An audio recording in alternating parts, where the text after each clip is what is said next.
And the second area of defense that we just talked about is field sobriety evaluations. In the state of Georgia, there are only 3 standardized field sobriety evaluations. I, as a criminal defense attorney and DUI defense attorney, had the unique experience as also a prosecutor to be able to go and get field sobriety certified by the state of Georgia. Not many defense attorneys had that luxury. But with regards to field sobriety evaluations and the 3 standardized field sobriety tests, first is the horizontal gaze and the nystagmus test.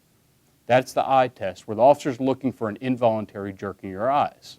Whenever you consume essential nervous system depressants such as alcohol, and the alcohol which relaxes you and relaxes your muscles and relaxes the muscles that control your eyes, whenever an officer takes your eyes and pulls it out as far as he can see, or as far as you can see as the subject performing the test, he's looking for this involuntary jerking. Kind of think of it as a windshield wiper across a dry windshield wiper glass. In that situation, the officer is looking for an involuntary jerking that's caused by consuming alcohol. But there are several tests that the officer runs with regards to horizontal gaze and nystagmus. In fact, there are 3 tests on each eye the officer is going to perform. And there are a multitude of defenses available for this very, very important and scientific test. The second test he runs is the walk and turn test. That is a dexterity test where he asks you to walk 9 steps heel to toe, take a series of small steps, turn around, and walk 9 steps heel to toe back. In that test, the officer is looking for 8 different clues, but it's divided up in the instructional phase and the walking phase. And if I could briefly just talk a little bit about the instructional phase. The instructional phase, the officer asks you to put your right foot in front of your left foot. Do not start the test till I tell you to begin. If you are unable to maintain your balance, that is, that you take your right foot from in front of your left foot, or that you start too soon. If the officer sees either of those 2 clues, he's going to mark it down as a clue. In the walking phase, there are only 6 different clues, and they're very important clues because each of them carries with it its own defense. And what they are unable to touch heel to toe, you step off line, you take an improper number of steps, you stop walking, or you take an improper turn. With regards to each of these clues that the officer is looking for, as I said earlier, there are certain defenses that we look to.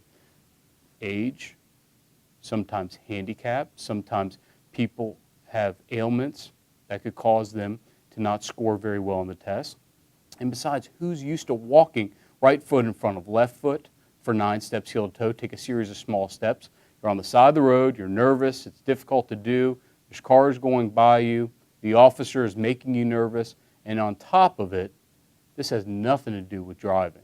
So people that are generally more athletic do better on the test. The last thing, or the last standardized field sobriety evaluation that the officer performs is a one-leg stand test. The one-leg stand test, in fact, in my opinion, is probably one of the most difficult tests that you can ask a subject to do on the side of the road. And the reason for this, the reason it is so difficult to do, is because you're asking a person to do something that's completely unnatural to them, and that is stand on one leg. And what the officer is looking for in this clue, it's a 30-second test. He's looking to see whether or not you hop, you sway, you use your arms for balance, or you put your foot down. Now, be careful with this test, and the reason is because a lot of officers will not instruct you, and they're not required to do so under Georgia rules, not to put your foot down. So you think it's okay to put your foot down within those 30 seconds, and he's going to count that against you. It's a clue. One thing I ask jurors to do, and remember, keep in mind that in misdemeanor jury trials, and that's what a DUI is, generally speaking, a misdemeanor trial, you have 6 jurors. What I ask of the 6 members who are sitting in front of you, who are judging your case, is to go back in the back, and if all 6 of you can perform this test without any clues, then go ahead and convict my client. But if one of you can't perform this test, then you've got to acquit.